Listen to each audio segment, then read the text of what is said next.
I'm William Cooper, and you're listening to The Hour of the Time. Hello, baby. It took me a long time to face our situation. But I finally got there, and I'm on the phone. I said it, you don't know me by now. You never gonna know me. Oh, no, you won't. All the things that we've been through, you should understand me like I understand you. So sweetheart, I know the difference between right and wrong. I ain't gonna do nothing to upset our happy home. Get so excited when I jump on a little lady man, 'cause we only act like children while we argue all the time.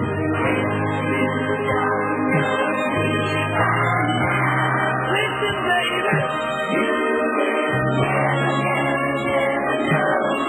never know.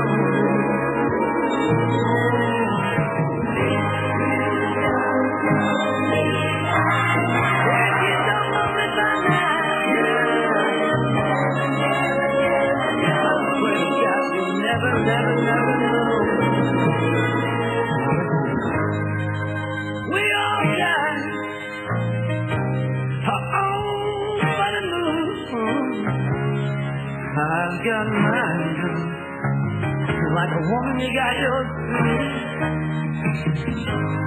So trust in me, like I trust in you.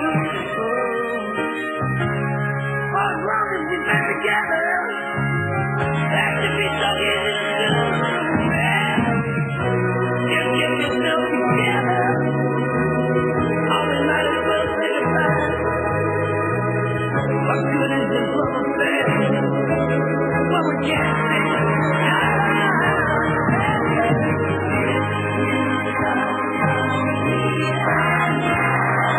Listen, baby.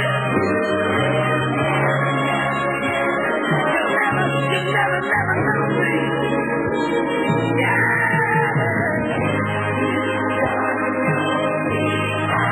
Why don't you hear me, baby?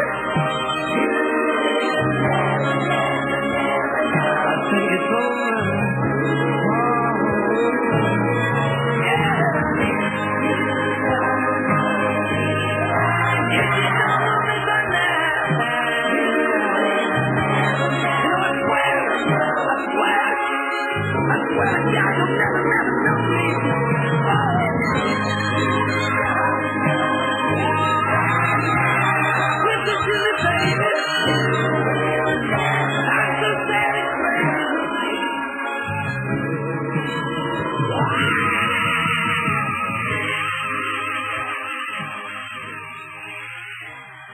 Ladies and gentlemen, please make yourself comfortable in your favorite chair if you have one.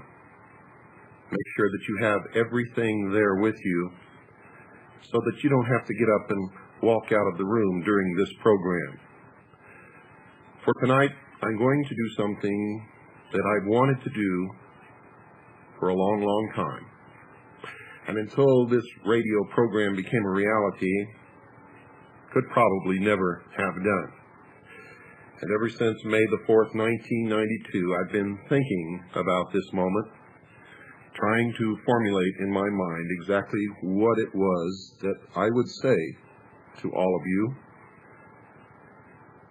Because tonight, ladies and gentlemen, I'm not going to be giving you information from sources or from CAGI or from my research. I'm going to speak to you from my heart to yours. And I hope that we can have a real communication. I'm going to be speaking to you from a point of deep concern and a total love for all of you and for this country, this great nation, for the Constitution and the Bill of Rights that our forefathers so thoughtfully placed into our hands and into our keeping for their posterity. And folks, there's not going to be any commercials during this hour. This is on my nickel, because this is important. And after this program is over, after it's over, if you still walk away from your radio set confused about who I am or what I'm about or what I'm attempting to do or who you are and what you're about and what you should be doing, then I will have failed in my efforts during this hour. I want to apologize for Swiss America Trading because they're not going to get any calls tomorrow, and they've backed us 100%. And I want to thank Craig Smith and Gene Miller and all the wonderful people at Swiss America Trading for all the help and the backing and support that they've given us and all the money that they have put out to pay for this airtime. When I tell you folks that they are truly our friends, it's no joke. It's not just something that I frivolously say into the microphone, for they truly are our friends. It has bothered me for a long time that I am attempting to reach out to you and give you a message, and so many people seem to be confused about what that message is. So many people come back to me asking questions that tell me that they don't really understand what it is that I stand for or what I'm saying or what they're supposed to do. I had a phone call this morning from a good friend of mine who lives in Texas who wanted me to make an appeal on the air for everyone to come together and fight for the same cause and forget their petty differences and all of these types of things. And he didn't understand why I cannot and will not do that. And this is just one example. Another person calls and asks me, why don't you belong to any of these groups? And he names off 5 or 6 or 7 groups. And I tell him, and he just doesn't quite understand. I'm going to try during this hour, folks, to let you know who I am, what I'm about, why I don't belong to organizations, and exactly what the message is that I'm trying to impart to you. For I am, and I've said this before, I am a messenger. Make no mistake about that.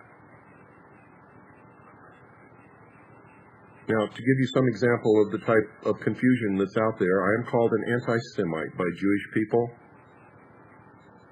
and of course, I am not. The blacks don't understand it when I say that they are just as racist as most whites, Jews, and Orientals, whom they call racist. when they band together and hold up their fist and yell black power and plan and wait for the day when they can form their own black nation. So they don't know what I'm about. They're confused about who I am.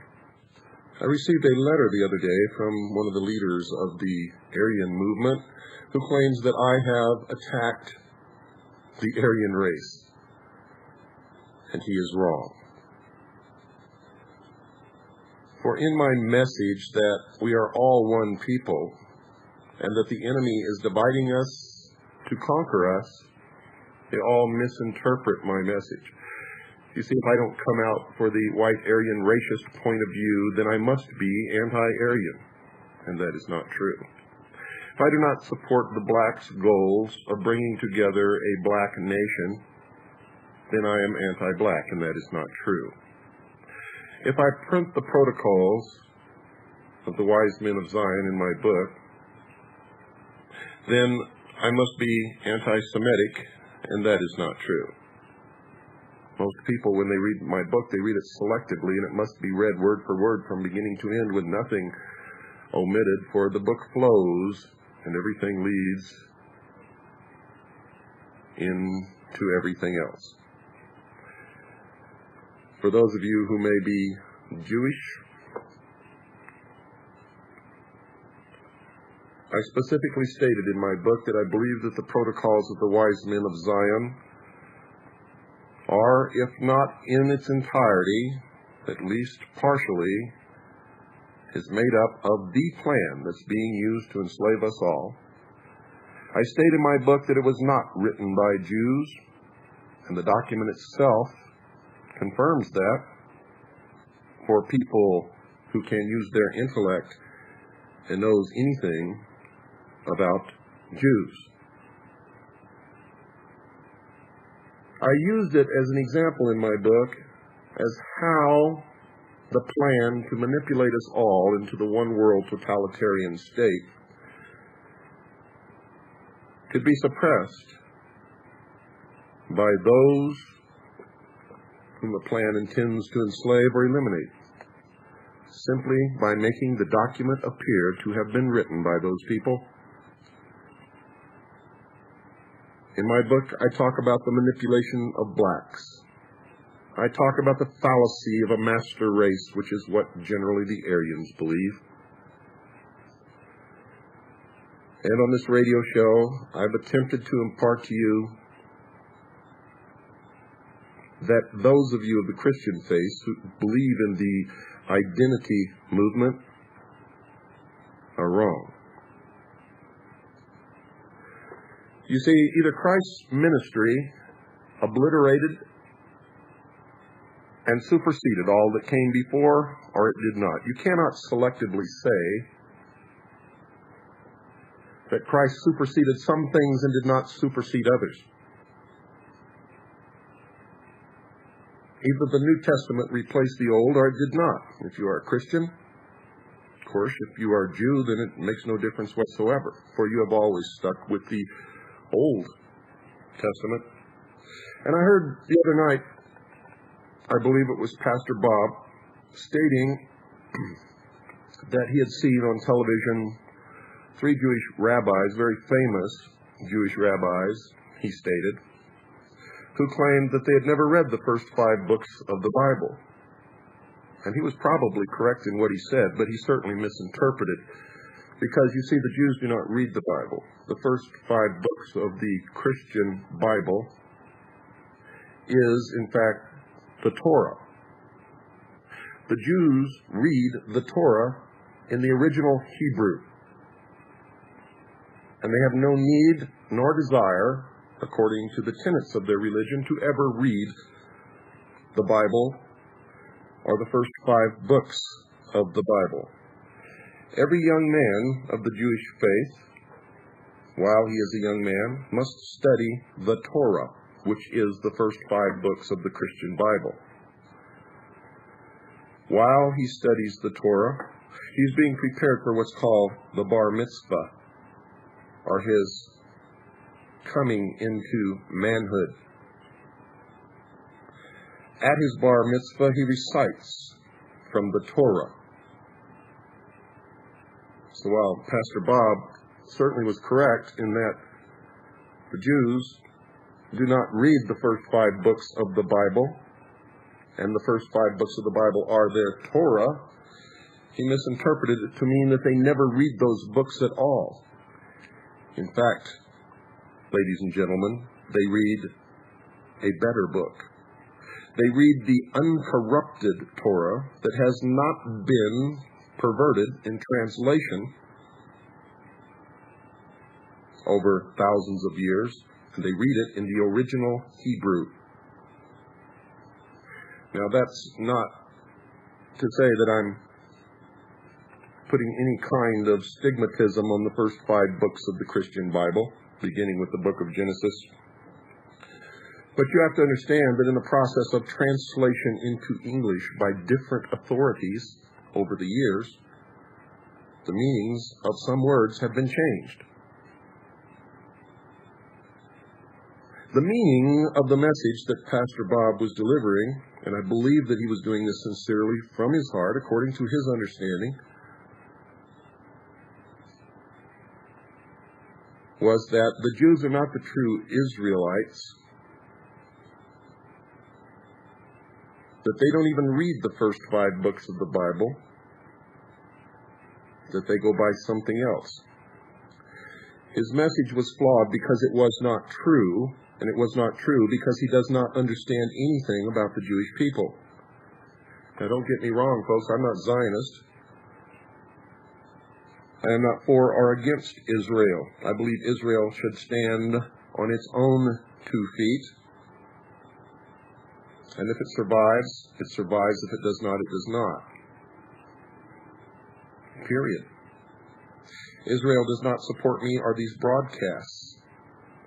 I happen to know that at the heart and soul of what is changing the world and bringing about the New World Order is a strong element of Zionism, which has nothing to do with Judaism or the Jewish people, but is an Aryan thing.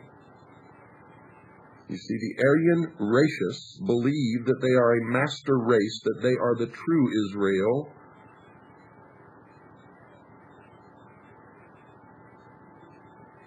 And you can see this all over in Christian communities, and it permeates the state of Utah. The Mormon Church is probably the most Zionist entity that exists upon the face of this earth. For those of you who have not studied history, it was not the Jews who brought about the formation and the reality of the state of Israel. It was powerful interests in the United States and in England who caused this to happen. But this is not preached from your pulpits of your local churches. This is not told to you if you are a follower of the Prophet Muhammad. All of us, as a whole people, are being manipulated. We're being manipulated by our religious beliefs, by the heads of our churches. We're being manipulated by the secret societies and bringing about the New Age. We are manipulated by the media, which is owned and controlled by these people. And just Monday night, I brought you an entire hour identifying by name who these people are. And yet you still allow yourselves to be divided so that they can put the chains around your ankles and lead you into slavery. And you must understand these basic things before you can understand where I'm coming from, ladies and gentlemen, and before you can understand where you're going if you don't change this attitude. For everyone asks me, what should I do? Everyone asks me, who can I believe? Everyone says, well, if you don't belong to these organizations, they must be no good. Or if you don't belong to this organization, you must be against it. That's not true, ladies and gentlemen.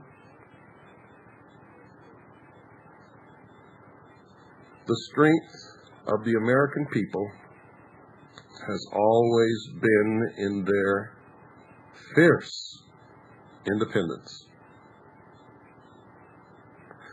Their ability to use their common sense, and up until about 1913, their ability to discern the truth from a lie. Most people who live upon this earth today wouldn't know the truth if it smacked them right in the nose. My message, ladies and gentlemen, is that unless the human race as a whole, all of us, each individually, learn that we do not need to look to someone else to find the truth, then we will always be slaves. My message is that we must mature, or we will always be children, and children always need a mother and a father, Isis and Osiris. My message is that each one of us must learn to discern the truth, to research, to investigate. That it's okay to give some of your power to a leader as long as you never believe anything the leader says and check everything that they tell you. And never do anything upon the orders or suggestion of a leader that you know to be wrong. There will come a day, ladies and gentlemen, when we do not need leaders or governments. But that day is far off in the future. That day is not today. I can look out across this country and around the world, and I can see that. Most people are sheeple, not people at all. Sheeple always need a shepherd. Always. And the shepherd will, because of necessity, fleece the sheep and occasionally lead them to slaughter. And until the sheep learn to become the shepherd of their own selves, this will always be true for mankind in general throughout the world. It will never be true for me, for I have transcended the need to revert to childhood. I do not need socialism. I don't need a mother and father. I don't need a babysitter. I have learned to think for myself. I don't even need a paycheck. My needs are very simple. I have a great thirst, an unquenchable thirst for truth, for knowledge. I have an unquenchable desire to meet my Lord and Savior face to face. I have a great need to help other people and try to wake them, to wake the sheeple, to empower the people and save freedom for the entire world, not just for this country, but for all people, of all colors, of all religions, of all nationalities, beautiful or ugly or somewhere in between, I don't care.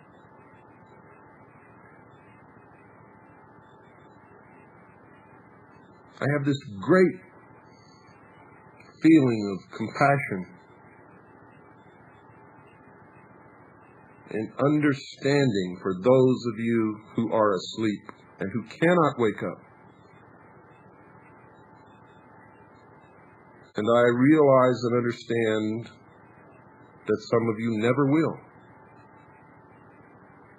for it is not meant to be. For you cannot. You are afraid. Standing up alone without looking to someone for leadership or someone to tell you what to do or where to go or give you your pittance so that you can live.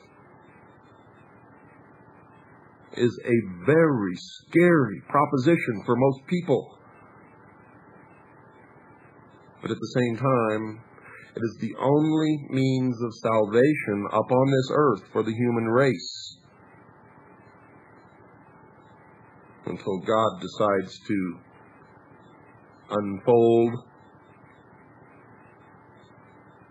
and bring into realization the rest of His plan. Man was put here to make a choice, to make a decision. And those of you who say that everything is fated and everything must be and there's nothing you can do to change it, if that is true, why do you go on? Why do you go to work in the morning? Why do you go to church on Sunday? If you do, why do you go to the mosque? Why do you go to the synagogue?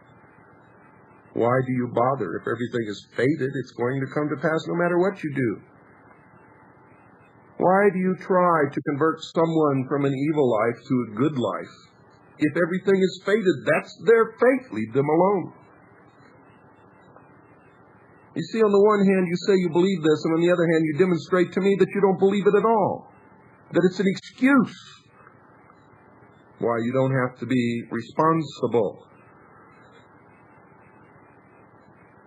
We're at the fork in the road. If you take the right fork, you make the conscious choice.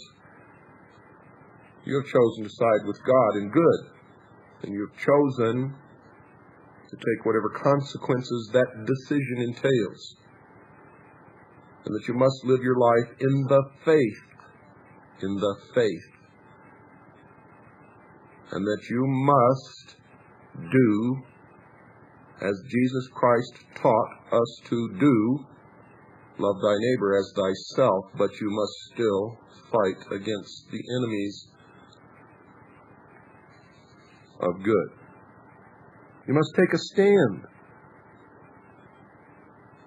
And if you take the left fork, you have chosen to live in the material world, to be ruled, to be led by Lucifer, Satan.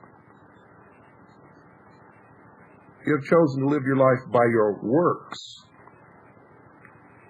in the sure knowledge and belief that the promise that Satan made in the Garden of Eden is true, and that you will become God. That you will become God.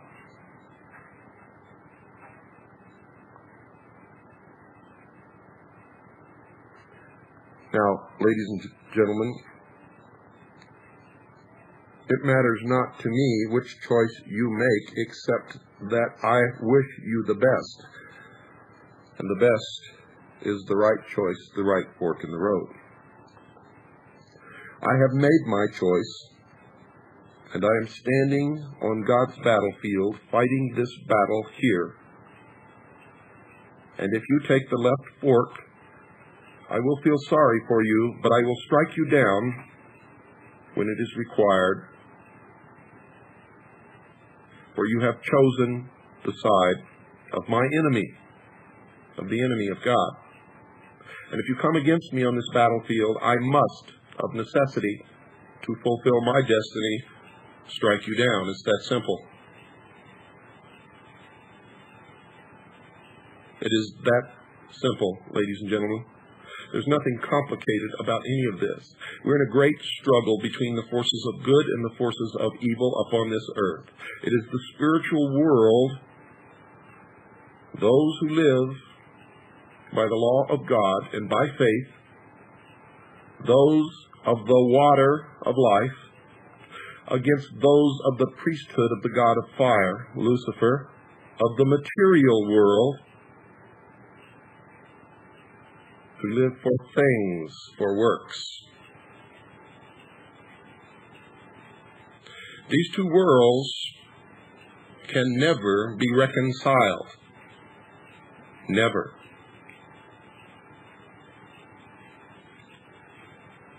And if you've chosen the wrong path and you've been following it in your life, it is never too late to repent of all that you have done wrong go back to the fork in the road and take the right path. For God loves all equally. There is no master race. Whomsoever believeth in me shall have everlasting life, and there are no conditions attached to that statement. None. None of race, none of color, none of nationality, none of geography. It's time for our break, folks. Don't go away. I'll be right back after this very short pause.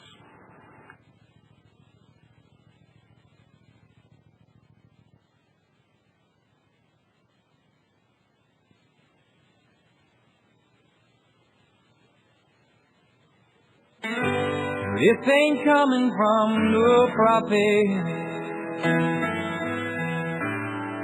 just an ordinary man. When I close my eyes, I see the way this world shall be. When we all came in here.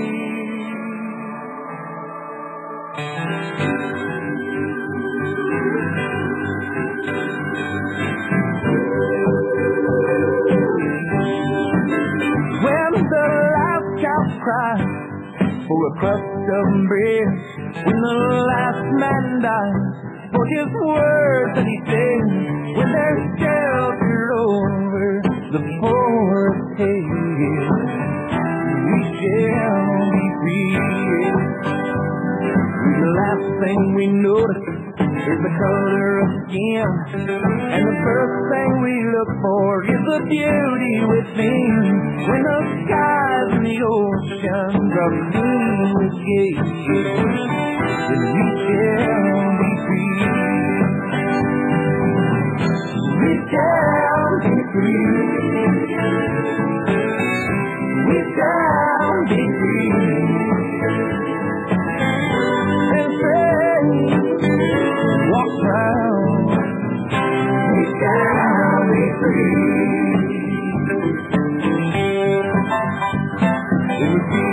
Love anyone we choose when this world's begging us for all different views, when we all can worship from our own kind of view, we shall be free.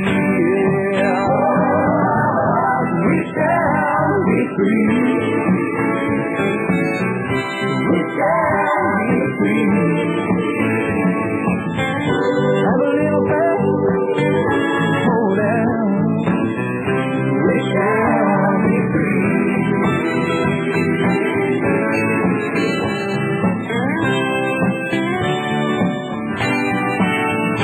And when morning calls for the very last time, and nobody walks to stay behind,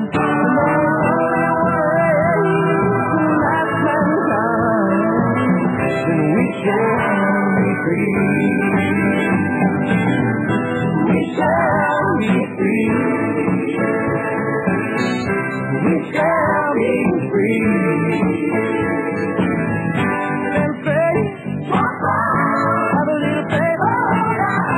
We shall be free. We shall be free.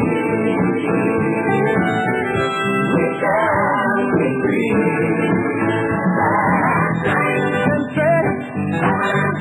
Walk round.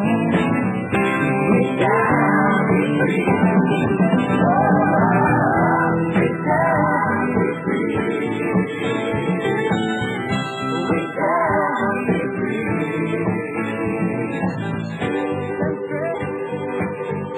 Walk round. We shall be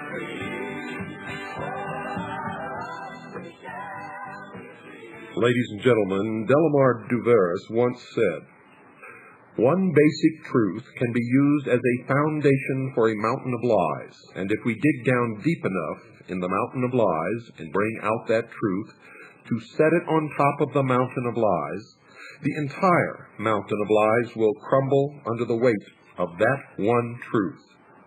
And there is nothing more devastating to a structure of lies than the revelation of the truth upon which the structure of lies was built, because the shock waves of the revelation of the truth reverberate and continue to reverberate throughout the earth for generations to follow, awakening even those people who had no desire to be awakened to the truth.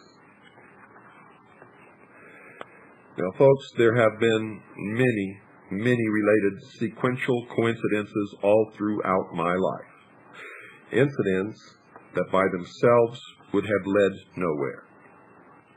Statistically, the odds against the same or a related sequence of events happening to one individual are astronomically high against.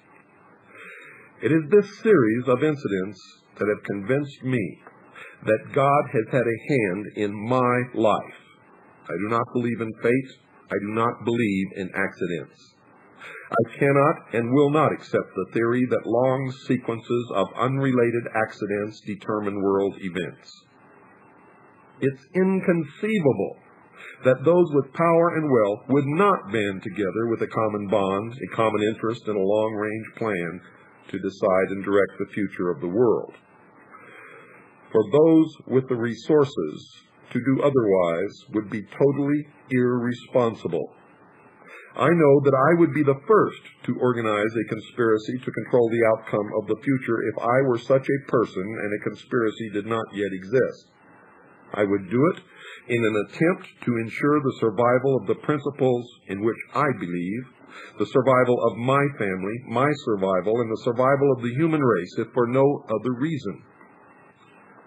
I believe, therefore, that a grand game of chess is being played on a level that we can barely imagine, and we are the pawns. Pawns, ladies and gentlemen, are valuable only under certain circumstances and are frequently sacrificed to gain an advantage. Anyone who has studied military strategy is familiar with the concept of sacrifice. Those who have seriously studied history have probably discovered the real reason we go to war on a regularly scheduled basis. Now, before you ever begin trying to understand my message, folks, I advise you to play at least 2 complete games of chess. You must learn the rules they play by. You must realize objectively that some pieces are more valuable than others and that the king is the most valuable of all. You cannot learn reality if you get caught up in the fantasy that it's not fair. You must come to know that the ultimate outcome of the game is the only thing that counts. You see, you were lied to when you were told that it does not matter whether you win or lose, it's how you play the game. Winning in the world of the elite is everything.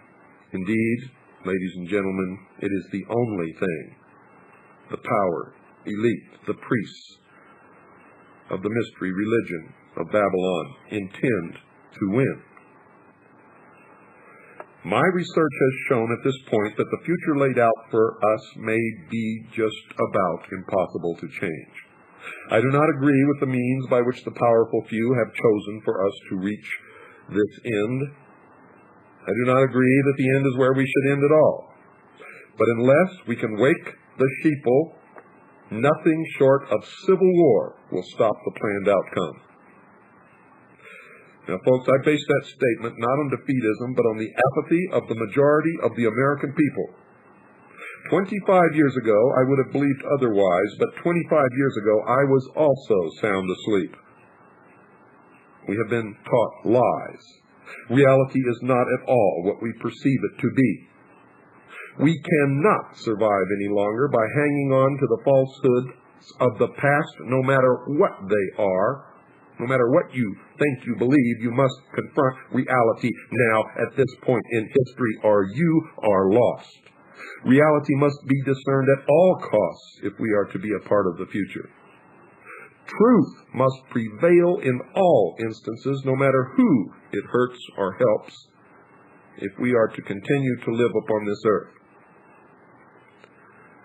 Now, folks, at this point, what we want may no longer matter. It is what we must do to ensure our survival that counts. The old way is in the certain process of destruction, and a new world order is beating down the door. To cling to the past is guaranteed suicide. To remain apathetic is assured enslavement. To learn the truth and then act upon it is the only means of survival at this moment. To shrug off the information that you hear from all sources, and especially from the hour of the time, and to disregard its warning will result in the complete destruction of the Republic of the United States of America. You will never get a second warning or a second chance. Like it or not, this is its stark reality. You can no longer turn your head, ignore it, pretend it's not true, say, "It can't happen to me," run or hide. The wolf is at the door. I, ladies and gentlemen, fear for the little ones, the innocents, my little daughter, your son and your daughters, who are already paying for our mistakes. You see, there exists a great army of occupationally orphaned children. At this moment, they are attending government-controlled daycare centers. And latchkey kids who are running wild in the streets. And the lopsided, emotionally wounded children of single welfare mothers born only for the sake of more money in the monthly check. Open your eyes and look at them, for they are the future. In them I see the sure and certain destruction of this once proud nation. In their vacant eyes I see the death of freedom. They carry with them a great emptiness, as if they have no soul. And someone will surely pay a great, great price for their suffering. Now, if we do not act in concert with each other and ensure that the future becomes what we need it to be, then we will surely deserve whatever fate awaits us. I believe, ladies and gentlemen, with all my heart and soul that God put me in places and in positions throughout my life so that I would be able to deliver this warning to His people. I pray that I have been worthy and that I have done my job. And this is my creed. I believe first in God, number one in my life, the same God in which my ancestors believed. I believe in Jesus Christ and that He is my Savior. Second, I believe in the Constitution of the Republic of the United States of America without interpretation, as it was written and meant to work.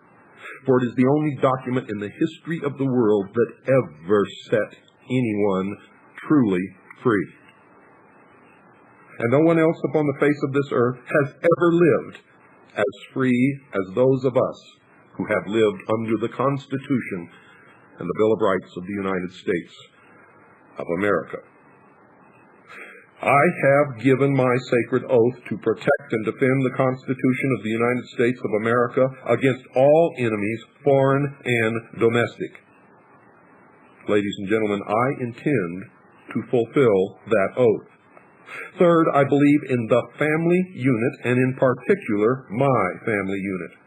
I have sworn that I will give my life, if it is required, in defense of God, the Constitution, or my family.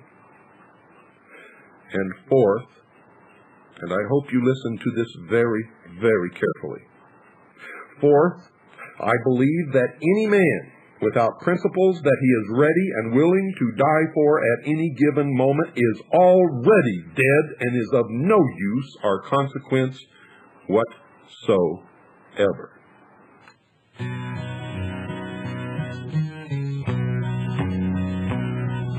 People, I think it's time we stop this running around. This world is going too fast and we'd like to slow it down. Don't let them talk you into doing what you don't want to. Just learn to say no and learn how to refuse. 'Cause you don't owe nobody nothing except God above. Go out and go after the things in life you love. Don't try to force it if it ain't going smooth. The one person that you should never try to fool is you. You can make it to the top, but only you'll know when to reach. And I am not just talking 'cause I practice what I preach.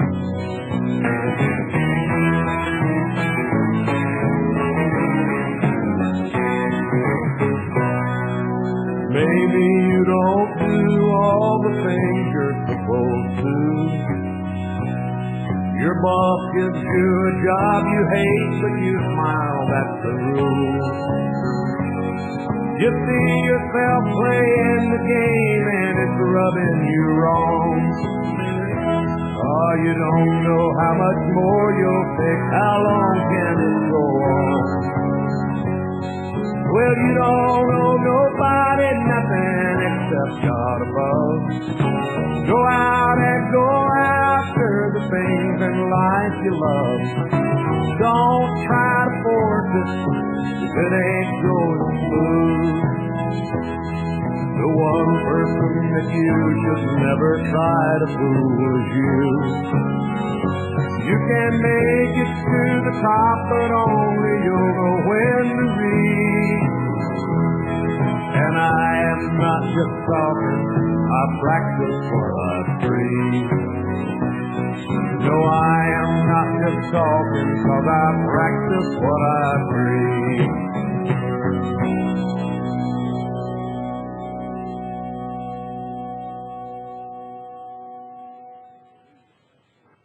Ladies and gentlemen, I believe in our Constitution and in the Bill of Rights. I believe in it wholeheartedly without reservation. And I know that what I deny to others, I deny myself. I cannot take any rights away from anyone else that I also claim for myself. So I must allow everyone to speak. I must allow everyone to have their own religion, their own beliefs. It doesn't matter what that religion is. For if I deny them that right, then I also deny myself the right to my religion, and I realize full well that it could then be taken away from me. Many of you out there don't understand that. You're free. You're an American, or you're not. What you deny to the Nazi espousing his filth on the street corner, you deny yourself. And it is not in denying him his speaking ability that will save you. It is finding the truth for yourself and teaching it to your children, and even better yet, teaching your children how to find the truth for themselves that will insulate the good from the bad. Nothing else will do it. Legislating morality does not do it. It is an active, constant search for the truth that never ends, teaching your children how to perform the same search, and a free flow of information always. Ladies and gentlemen, occasionally I call you sheeple. Occasionally I demonstrate a great impatience with the way things are, and sometimes with the way you are. I would not do that if I did not care about you. For if I did not care, I would not bother. I love you all. You are the sum total of everything that I care about. And the Constitution and the Bill of Rights protects us against usurpation of our Creator-endowed rights, those rights given to us by God that make us what we are. I hope that you're beginning to understand me and what I am about. For it's not complicated at all, ladies and gentlemen. I cannot and will not join any organizations simply because I do not need a leader. I also am a messenger, and to join an organization pins me with whatever that organization is. Whether I am or not, I get labeled with that label. And then millions of people will not listen to what I have to say if I am wearing a label.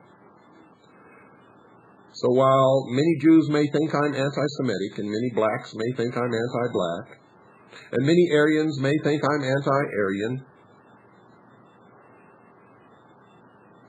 and on and on and on and on, I am only a messenger. I deliver the truth, whatever that truth may be. I will continue to do that until every single person upon the face of this earth has heard my message. And once that is done, it will be time for me to go, folks, for that is the sum total of the purpose of my life. The message is that mankind must mature, must grow up, and we must do it now. We are playing with toys that can destroy us all. We have fractured ourselves into groups which oppose each other with the end result of destruction of races, peoples, countries, maybe even continents, maybe even all life upon this earth. We are flirting with destruction. We have abandoned God, and I'm not even going to begin to try to tell you the consequence of that action. This is the only nation in the history of the world formed upon the cornerstone of God, Creator-endowed rights. We must go back to basics, go back to our Constitution and our Bill of Rights, and we must go back to God. If we do not, we, as a nation, as a people, are doomed. I want to take a moment now to thank two very special people in my life. I get my sustenance from them. I derive my courage from them. They care for me when I am wounded. They prop me up. They dry my tears. They are always there for me. You know very little or nothing about them. My wife, Annie, and my little daughter, Dorothy, whom I call Pooh. Annie and Dorothy, I love you more than I could ever say. And for those of you who doubt the power of God, I've recently been praying that the children who were lost to me would come home. Jennifer Lynn, you have come home. I love you. I have always loved you. I dedicate the closing musical selection to those who have been with me during the roughest times of my life, Annie and Pooh. Good night. God bless America, and God bless you all.